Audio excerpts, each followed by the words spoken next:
warahmatullahi wabarakatuh. Perkenalkan, kami dari kelompok 3. Hari ini kami akan mempresentasikan analisis hukum bisnis dengan judul Sengketa Waralaba Pinkiga, studi kasus objek cacat dan fiktif dalam perjanjian waralaba. Materi ini disusun berdasarkan putusan resmi dari Pengadilan Negeri Sukoharjo nomor 18 Perdata Gugatan tahun 2018 Pengadilan Negeri Sukoharjo. Dengan saya Nadila Zahraniza dan rekan-rekan saya Ainur Sakiti. Saya Muhammad Kefaldi. Nama saya Devri Adi Yusuf Ramdan. Kami akan membahas secara runtut mulai dari pengertian waralaba, latar belakang kasus, isi perjanjian, masalah hukum yang terjadi, hingga putusan pengadilan dan rekomendasi yang bisa diambil. Terima kasih. Sebelum membahas kasus yang kami analisis, saya akan menjelaskan terlebih dahulu mengenai pengertian dari waralaba. Waralaba merupakan bentuk kerjasama bisnis yang dimana pemilik sistem atau merek usaha memberikan hak kepada pihak lain untuk menggunakan nama, sistem, serta standar usahanya dengan imbalan biaya tertentu. Model bisnis ini banyak diminati karena dinilai memiliki resiko yang terlalu rendah dibandingkan membangun usaha lagi dari awal. Namun, dalam praktiknya, sengketa masih sering terjadi, terutama karena ketidakjelasan perjanjian atau adanya pihak yang tidak memenuhi kewajibannya.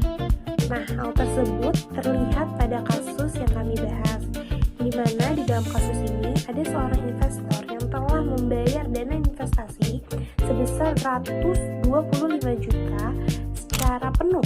Akan tetapi, gerai usaha, peralatan, serta bahan baku yang dijanjikan tidak pernah diserahkan. Oleh karena itu, tujuan analisis kami adalah untuk memahami kronologi kasus, menganalisis pelanggaran hukum yang telah terjadi, mempelajari pertimbangan hakim dalam pengambilan keputusan, serta memberikan rekomendasi agar kasus serupa tidak terjadi lagi di masa mendatang. Di sini mau jelasin tentang isi perjanjian yang dibuat sama kedua belah pihak. Di dalam kasus ini, penggugat bertindak sebagai penerima waralaba atau investor yang nyediain modal buat buka usaha di kota Manado. Sementara itu, tergugat merupakan pemberi waralaba yang menawarkan kerjasama bisnis beserta sistem usahanya. Sesuai perjanjian, penggugat telah memenuhi kewajibannya dengan membayar biaya investasi sebesar 125 juta. Sebagai gantinya, tergugat berkewajiban menyediakan gerai usaha, peralatan operasional bahan baku, serta memberikan pelatihan dan pendampingan usaha. Namun, perjanjian ini memiliki beberapa kelemahan, yaitu tidak terdapat aturan yang jelas mengenai sanksi apabila terjadinya pelanggaran. Tidak ada ketentuan pengembalian dana jika usaha gagal dijalankan, dan tidak diatur mekanisme penyelesaian sengketa di luar pengadilan. Kelemahan tersebut membuat posisi investor kurang terlindungi dan menjadi salah satu penyebab munculnya sengketa dalam kasus ini. Saya akan membahas slide selanjutnya, yaitu penyebab sengketa dan wan prestasi. Dari perjanjian tersebut, akhirnya timbul perselisihan yang berujung ke pengadilan.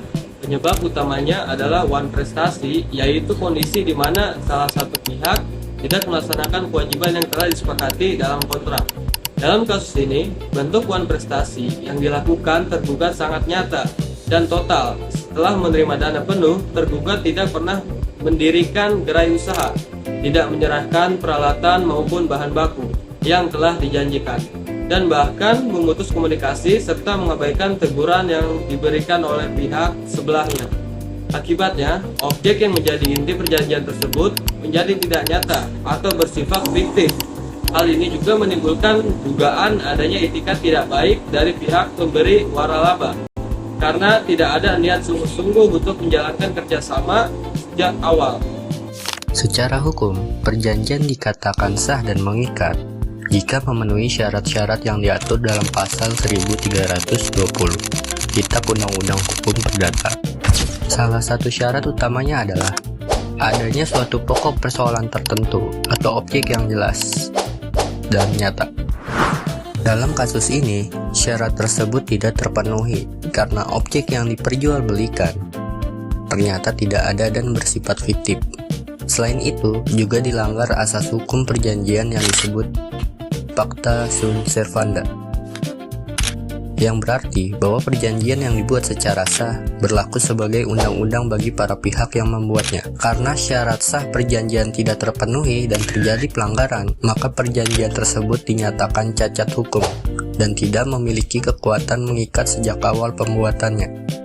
Terakhir, saya akan menyampaikan putusan pengadilan dan kesimpulan dari kasus ini.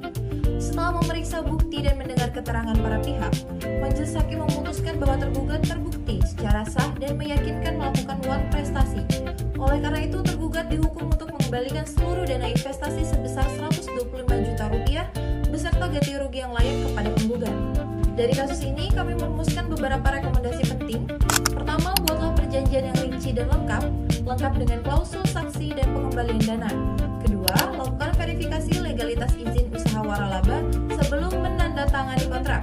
Ketiga, gunakan sistem pembayaran bertahap sesuai dengan kemajuan pembangunan usaha.